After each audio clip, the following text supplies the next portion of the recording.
right in. I know some of you will be coming from either my email list or Facebook, et cetera, et cetera, et cetera. I know some of you will be watching this as a recording. I'm gonna speak right now for the opening 2 or 3 minutes simply to get this video rolling. I'll give you a quick update in regards to what we're up to. As I've shared in a prior video, we are indeed looking to start a synergistic business that's gonna partner with Brighter Living. We have Brighter Living and now Brighter Plumbing.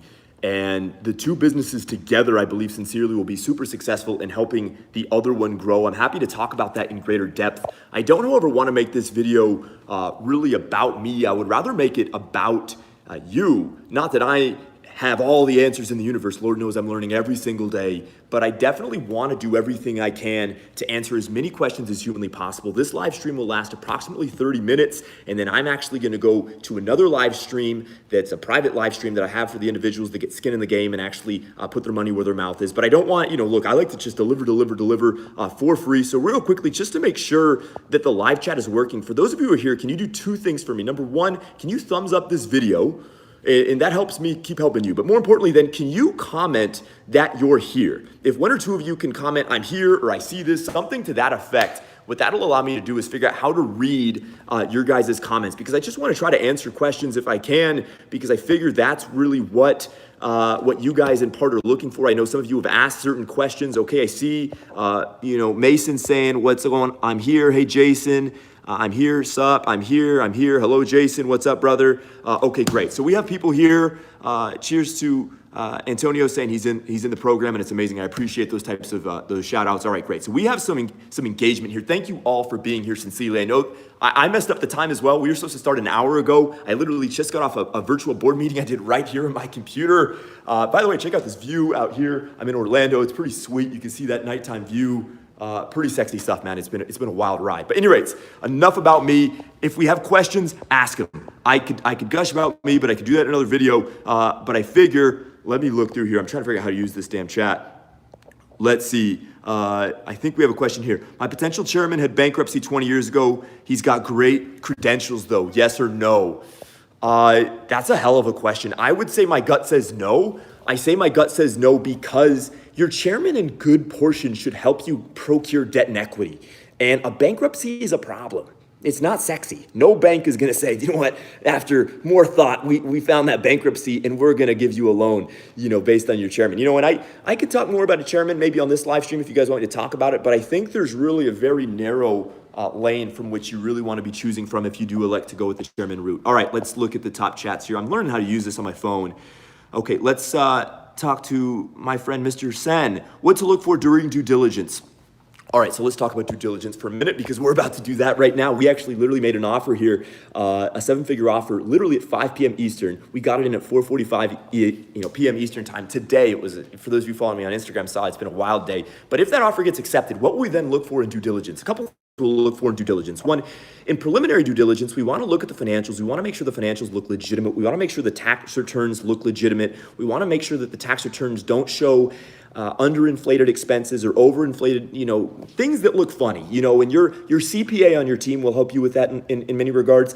But things I would be looking for in due diligence would be to make sure that the contracts for sales are legitimate. I'd be looking to make sure that if you're going to be renting the property, that lease is strong and stable. I'd be really investigating the assets, the hard assets that you'll be buying. Are they in good working condition? Do they have the likelihood of having long-term sustainability? Are you going to have a lot of maintenance and upkeep? I would be looking into the employees. Are they happy? Are they staying for a long time? Are they going to be there? I would also be looking to see if your business has a moat around it. By a moat, Warren Buffett and Charlie Munger talk about this. It's essentially the idea of how easy is it for somebody else to come in and steal market share. We bought a mobile home park in Nebraska, and that park is very, very difficult for somebody else to compete with us in regards to, because it's difficult for somebody to compete with us because that park is essentially in an area that's zoned for mobile home parks, and there's nowhere else that somebody could come in and compete with us. So that's another thing we're really looking for. There's a million other things I could talk about as far as due diligence, but those are a couple, and for the sake of time, I'll proceed on to the others here. Give me a second. Let me see. I'm about to make phone calls with accountants. What are the questions I should ask? It depends on what you're looking for as far as your accounting firm. Are you looking for them simply to do your taxes? Are you looking for them to help you with due diligence? Are you looking for them long-term to be doing audit work? I would be looking to see, is this accounting firm experienced in your specific sector and industry. If they are, that's a good thing. You want to work with an accounting firm that knows the nuances of your specific business or sector, or at minimum, say if you're in a contracting field, have they worked with, say you're in plumbing like I now am, have they at least worked with HVAC or AC or heating or some of these other trades? If they have, there's a good chance they're likely going to be able to do a great work for you as far as being a plumbing contractor. So you want to make sure that the accounting firm you're working with, in my opinion, has been around the block and done the due diligence and the tax work and all these different things for your specific type of business. If they haven't, I would go on to the next one. Also, a Big Four firm is sexy, but it's going to cost you more. So make sure you're upfront about pricing and look to get that new startup pricing. Most of these firms will give you, what do they call it? It's like their emerging growth companies category that you get billed in, something like that. So that would be something else. Hey, can you make sure you treat us with a little bit of rubber gloves, if you will, as far as billing? Make sure the accounting firm is going to be friendly with you in that regard. Real quickly, before I answer more questions, if you guys like this, thumbs it up. Helps me keep helping you. Throw it a thumbs up, make my day, and I'll try to get to all your guys' questions. Okay, John Yang asks, what deal size should I look for in medical if I want to do a deal in a year? One of my mentors, I'm grateful to say I have many mentors, but one of my mentors, many of you will know, of course, Mr. Dan Pena, recommended to me that I start with approximately a $1 million deal size. And you saw what I did with Brighter Living. We made an acquisition of $1.275 million. The offer we literally made today, our first acquisition in the plumbing sector, if we get it accepted, I'm trying to think if I should say this out loud. I don't think there's any reason I can say the purchase price amount. I'll say it was just north of $1 million. It was just north of $1 million. And again, that's, to me, it's big enough so that you make sure it puts money in your back pocket, right? It's big enough so that you get some operational track record. But, despite what some people think, a little bit of down payment, or at least that seller's second that counts as equity, is really important. And it's a lot tougher to fundraise $1 million or $2 million or $3 million or $5 million of equity when you don't have operational, experience. And so it's for that reason that I think it's wise, as Dan recommended to me about 15 months ago now, it's wise to probably start around that that $750,000 to $1.5 million acquisition size. I think is a good place to start. And then you can scale up. Okay, let's go for more questions here. And I'm not very good at reading up the line of questions. So if you have a question you really want me to answer and it hasn't gotten answered yet, just keep writing it, because I'm not going way up to the top. I'm reading the ones that are right in front of me. Okay, let's see. What is the equivalent of SBA loans in a country like Colombia or Chile? I love Colombia. I used to live down there. I don't know. Definitively, I don't know. So I can't really tell you. I would say to you sincerely, there's ways where foreigners can buy companies in the United States, and you basically get a visa. You get a visa to buy a business in the United States, and you get to work through the SBA program, which, as I always talk about, is the sweetest crown jewel of them all. So for many of you foreigners, if your English is up to par and you want to go live the American dream, I would look into buying a business with an SBA loan and get that visa. It's almost like a worker's visa that they give you when you procure a business in the United States. So that's something to consider for those of you who, because I get this question a lot of like, hey, how can I find, SBA-like financing in my country? And the answer is, I don't know. Look, I'm an American, I've lived internationally a little bit, but I don't know. But I do know that you can, as an international, get that visa through using, I believe it's the SBA, to acquire a small business here in the States. Okay, let's see. And yeah, Jeremy Taylor's saying an EB-5 visa in the US. That's probably it. I don't know definitively. Next, rolling up dental offices, thoughts. I believe you need a dentist on your board, and maybe a dentist that's going to hold a small equity position in your subsidiary, if not your parent company, to qualify. I've heard dental practices have pretty good margins. You would need to make acquisitions that are at scale, because if you have a single dentist, why would he want to sell to you? He's already basically able to put the money in his back pocket. So you'd probably need a practice that had multiple dentists. And this is a pretty common thing with white collar. We've got questions about chiropractors and dentists and CPAs and all these types of things. If it's just Bob Smith, an individual CPA, or if it's just Rick Jones, an individual dentist who's looking to sell, he's going to sell his practice for like $100,000 or $200,000, maybe one-time EBITDA, and that's not really a proper acquisition. But if you're able to buy one of these firms where there's a number of professionals, white-collar professionals under one roof, whether it's owned real estate or leased real estate, either way, that's a much more intriguing idea in my opinion. So I would look for that route. Next, Zacharias asks, how do I find business owners' contact? I assume you mean contact information. Reference USA is one. I have a business partner who's an absolute Jedi at getting leads for free. I don't know if he uses a combination of Reference USA, What else does he do? He brings me leads, and they're sweet leads, man. I'm trying to think of all the things he do. I know one of the things he uses is Reference USA. I also believe he gets a library card and is able to access all of the information available through Reference USA with a free public access library card. So there's one for you guys who have asked me, how do I get leads? I'm pretty damn sure you can do that for free. Look into it a bit more. You can of course pay for leads. If you look up contact owners for businesses in the plumbing sector or the XYZ sector, you'll be able to buy leads lists. How good are those leads lists? I would look into the reviews of the company providing those leads before I pulled out my wallet. And really, I would probably get a damn library card and check out Reference USA before I did any of that. That's a Jedi trick that we've now used for some period of time to get a ton of industry data and things of that nature. Okay. Will this be posted later on YouTube? Yes, absolutely. What is the profit margin in the plumbing industry? You're looking at about 20 to 25% net profit for well-run plumbing companies, 15 to 18% net profit for companies that aren't being run quite as tightly. You bought the 7-figure course, man, that's awesome. Congratulations, I'm sincerely very, very confident you made the right decision, though I'm not here to hard sell anybody. It's only for people who are super committed and who want to get skin in the game. Let's continue. Jason, is it difficult to finance a deal without a personal guarantee? Yeah, in my experience, it is difficult. Is it impossible? Of course not. If you use seller finance, is it more easy on the first position? No, probably, because you're not dealing with a ton of different committees and underwriter and all this. You're basically dealing with, in many cases, a mom and pop kind of ownership tandem. But nevertheless, especially if you don't have any operational experience, people have different opinions. I've heard people say, people who guarantee loans are lazy. I often think those are people who are from the sidelines, not really skin in the game kind of individuals. Usually speaking, if you don't have a track record and you don't have a lot of net worth, or even if you do, but you don't have a track record, people are going to want you to put your money where your mouth is. Anyone who's built a lot of wealth has taken some risk. And I know I signed my first loan for our Nebraska deal. I'm prepared to sign again for this one. And literally actually had to sign a document saying I would sign all of the financing to get our next acquisition done if we proceed in full. So my belief is you put your pen there and you sign, and it shows confidence in the acquisition, and it gets things done and allows you to get momentum. Everybody has a different point of view and a different opinion, and I respect that. Okay, if you like this, thumbs it up. If you have more questions, keep them coming. Let's rock and roll for another 15 or so minutes. What monthly free cash flow should I ask for in a holding company? What monthly free cash flow should I ask for? Should I ask one? Okay, I'm going to assume you're asking how much free cash flow should a deal have after debt service, which is a proper question and one everyone should know.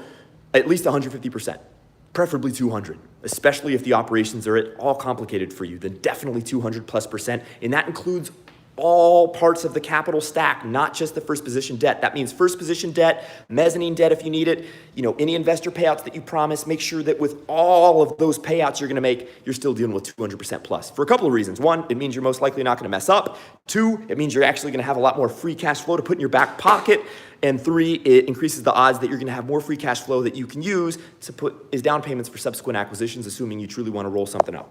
Okay, let's continue. Thoughts on cross-collateralization? It's usually pretty good. Cross-collateralization being essentially when you buy an asset and then you use the equity you have in that asset to act as collateral to help you make another acquisition. Acquisitions entrepreneurs like us generally like that, because it allows us to make more acquisitions and to basically use our track record to say, hey, look, I've been there, done that. I own assets. Allow me to use those assets to buy more assets, and it allows you to continue to accumulate assets. And then at some point you have so many assets, the bank says, man, I want to do business with you, and that's the position you want to be in. So am I for it? Yes. Not foolishly, however. You want to do it intelligently. You want to do it wisely. And you want to, I would say, make sure that you're not immediately going after financing just because you can. I really deeply believe in the principles of Warren Buffett and Charlie Munger, who essentially posit that it's better to buy a great business at a good price than a good business at a great price. Their emphasis being buy quality businesses. Just because you can get the money doesn't mean you necessarily should. That's my belief. Do with it what you will. So let's see. I apologize. I meant free cash flow in a business as an investor. Yeah, okay. So about 200% is great. 150% is good. And that's pretty much that. Why not brighter roofing, given that you had prior experience in that space? Because my father, uncle, cousin are all roofers, and I would never want to compete in the family. So that's just something I don't want to do. Plus, roofing has higher risk. You're dealing with huge insurance risk. If you look up the most dangerous jobs on the planet, roofing is one of them. There's mining, there's roofing, there's going on those outboard oil rigs. Those are some of the most dangerous careers on the planet. And people do, get struck by lightning on roofs. People fall off roofs. I've seen those things. I've met guys who have, 2 fingers missing because they got ripped off when they fell off a 5-story roof and they somehow survived. Those stories are real. So I didn't want to be in a sector with those level of risks. It's just not something I'm super keen on. Okay, we're going to do another 15 or so minutes, maybe a little less.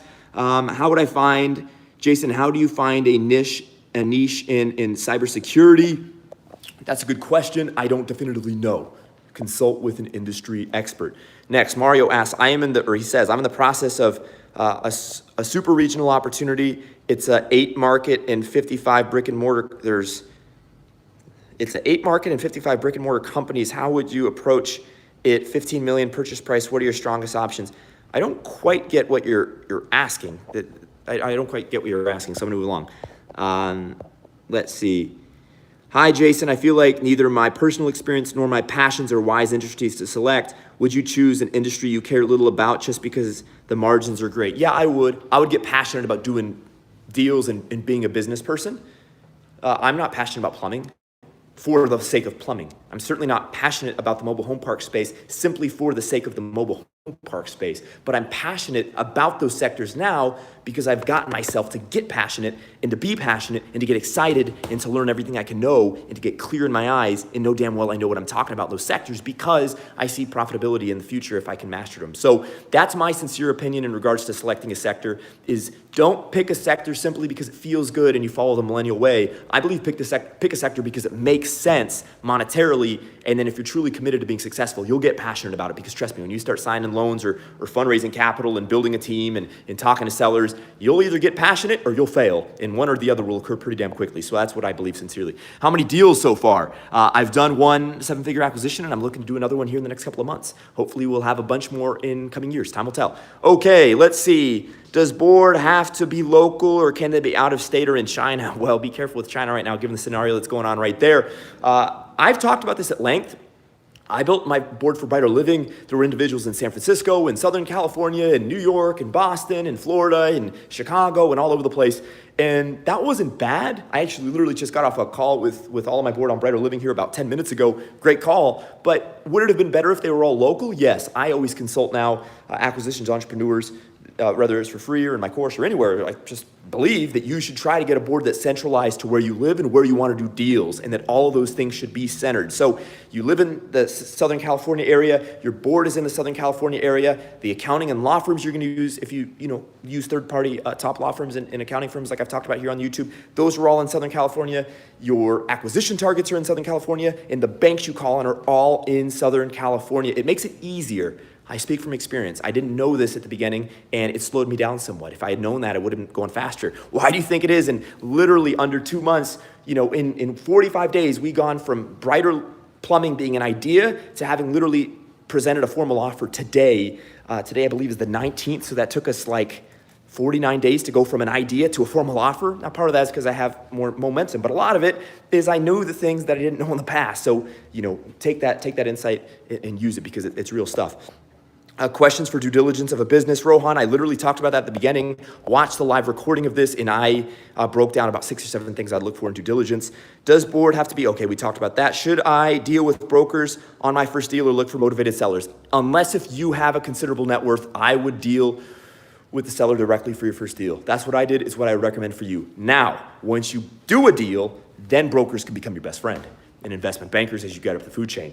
We are now dealing with brokers and investment bankers. But when I started, I made those calls. And some of you recall who've been around the channel for a while, some of you wanted to help me make cold calls, and we made cold calls together. And the individual who found the deal that we ultimately did is now my business partner. His name, well, I won't say his name because he's not here, and I don't like to give out people's names freely. But he's a business partner. Some of you who are on the email list will know who I'm talking about. But he was one of the guys that helped me make those calls, and we found the deal that we ultimately closed out there. But we did that just good old-fashioned cold calling, because in the beginning, when you don't have much of a track record, in my opinion, the best way to go is direct to the source. If you want water, go to the well.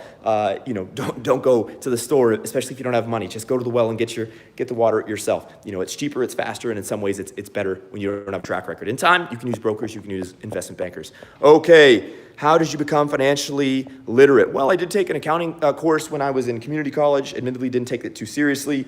I would say sincerely, when you spend 100 hours a week invested in business, you realize how important it is to speak the language of finance, you either learn it or you die, and I did not want to die in a business sense, so I learned it, and you can too. It's really not that complicated. I made a video for free here on YouTube called Key Finance Terms to Know. Type Jason Paul Rogers, Key Finance Terms to Know. Watch that video after we finish this live stream. That video is gold. It gives you most of the key terms you have to know. I've also posted stuff on my Instagram at Jason Paul Rogers. Follow me there.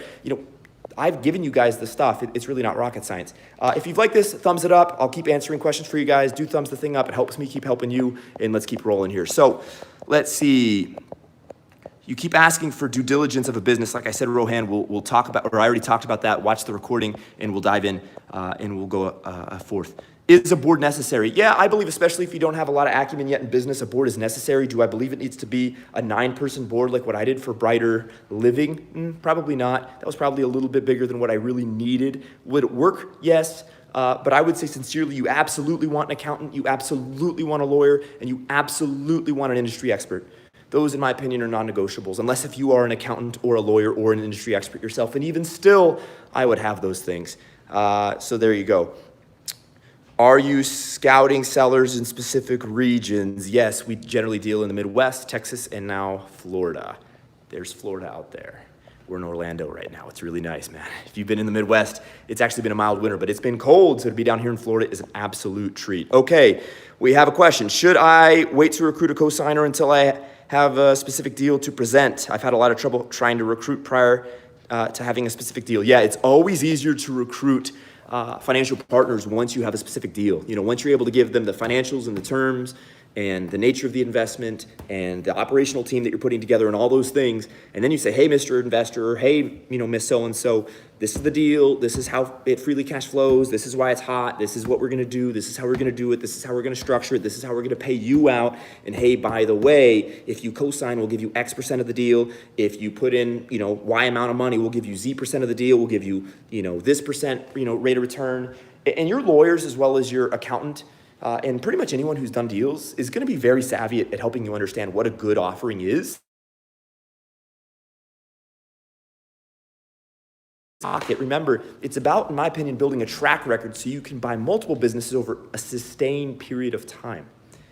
To me, that's the distinction. Buying multiple businesses over a sustained period of time. So if you need to give a little bit of the investment cut to people, I know that turns some people off, but I think it's a smart way to roll, and I will stand behind that. Next, my girlfriend is making med spa acquisitions. Her parents offer to be a guarantor. Should I mention this in first banking conversation or leave it out? I would just shut the hell up and look your best and not really say much, but know in the back of your mind, if they ask you who's going to guarantee the loan, you don't have to beat around the bush. But the way I believe in meeting a bank, you don't talk about guarantees at the very beginning. It's kind of like going on a first date and immediately, asking, do you want 2 kids or 3? It's kind of, or if you're a guy, it's almost like saying, what position's your favorite in the sack? Some guys roll that way, and in business, you can roll that way too. My style has always been, at the beginning, just try to figure out if the bank's legitimate, and you're the one that really is interviewing them. And if they are up to the task, then you engage in that conversation, and at some point, the guarantee conversation becomes relevant, and you can go forth.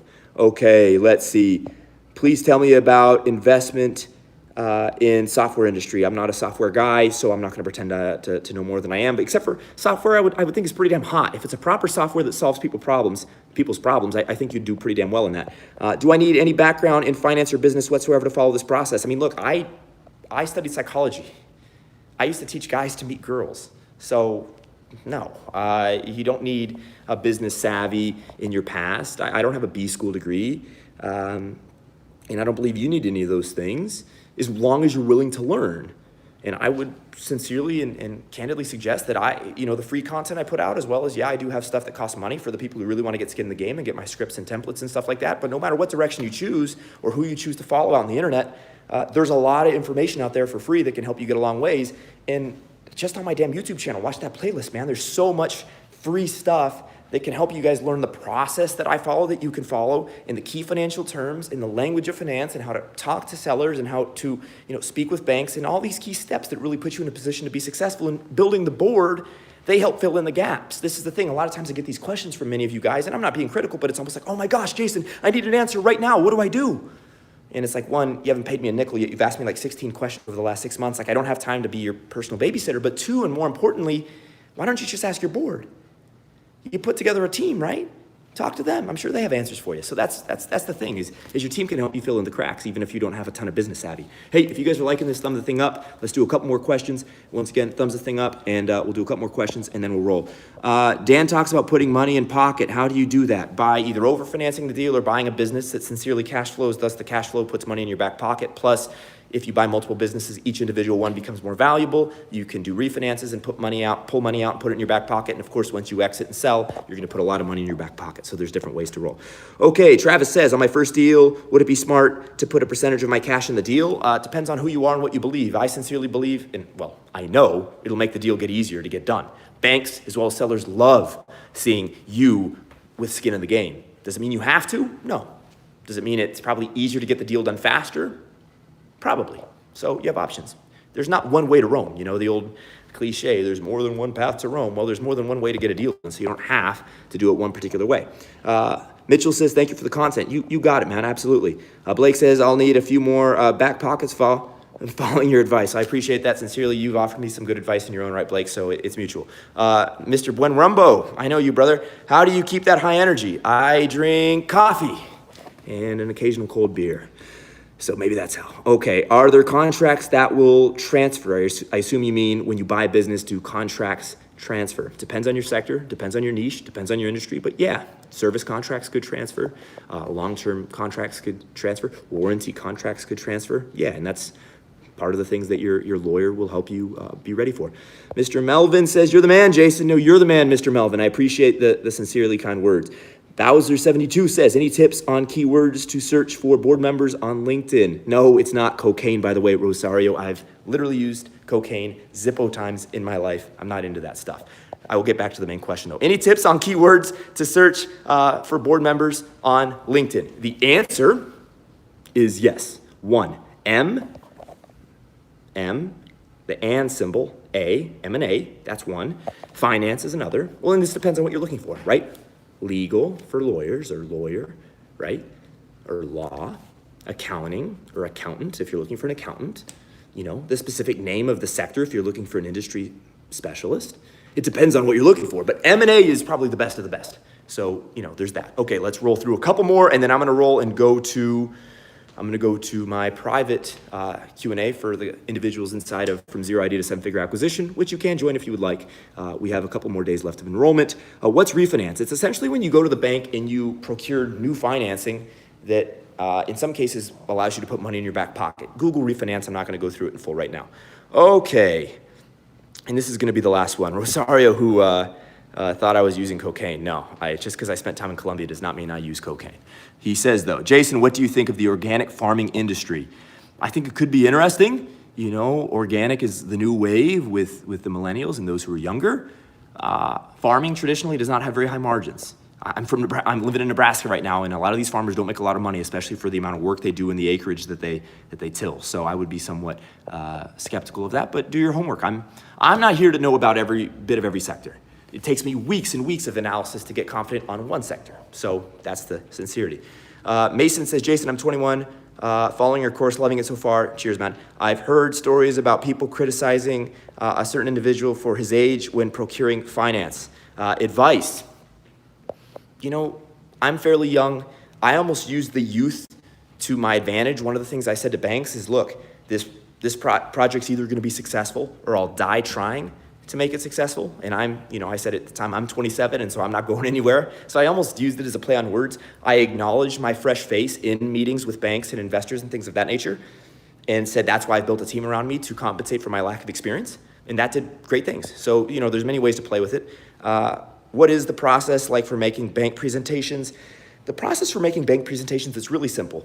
Talk about the deal, talk about the sector, and really then talk about your commitment to the project and talk about operations. Those are really just the key variables you have to talk about. It's not rocket science. You talk about how hot the deal is. You talk about how hot the sector is. You talk about everything you know about how you're going to make sure this thing's successful. You talk about operations, and you really just make sure if there's a lot of free cash flow after debt service because you've ran your financial analysis, you show them, look, there's money to be made here, Mr. Banker. And by the way, I'm talking to 3 or 4 other bankers, so we're going to get this deal done. It's not a matter of if we're going to get a deal done, it's a matter of with which bank, and these are the terms we are looking for. Something to that effect is how I like to proceed. I don't make those presentations long, 5 to 10 minutes max, and then I let them ask questions. I just sit back and let them ask all the questions they have, and I answer all the questions, and if you're not ready to answer all the questions, then you're not ready to be successful. You got to know the deal better than anybody, and when you do, you feel very confident. Okay, Rosario says, thanks, very grateful for your time, 100%, and what all things should be in a light and full deck? It depends on who you're pitching in for what deck. You know, I mean, I like PowerPoints. Some people say, I don't like PowerPoints. Okay, you don't have to communicate through PowerPoint. It's just about making sure that you're able to communicate all the key variables, which I just talked about when somebody asked here, what would I talk about in a bank presentation? The deal or the deals, the sector, how you're going to operate, right? Those are some of the real main, variables, is where the rubber hits the road. Is the deal a hot deal, or are deals in the sector hot deals? Is the sector hot? And if you really hit on those main variables right there, that's a pretty strong anything, whether it's a verbal presentation, a PowerPoint, what have you. Okay, very last one. Do you still pursue the sector if it is no longer defragmented, but it's what you know and love, AKA the hydraulic industry? You can. Look, you can buy an individual business and do fairly well. It depends on what your ambitions are. I don't know your ambitions, so I can't really say. You don't have to do a roll-up. That's what I'm looking to do, but it doesn't mean you have to. Okay, with that, I'm going to end this thing. I don't really know how to do that. Thank you all for being here. If you would show your gratitude by thumbsing this thing up, I will do more of these here shortly, but I have a million things to do. Like I said, we literally just placed an offer today. My life has been absolutely crazy. Why I chose today to do a live stream, I don't know, but it's been a blast. So hey, thumbs this thing up if you liked it. Share in the comments after we log out here if you have more questions you want me to talk about in the future. But otherwise, thank you all so much, and we'll talk to you all soon.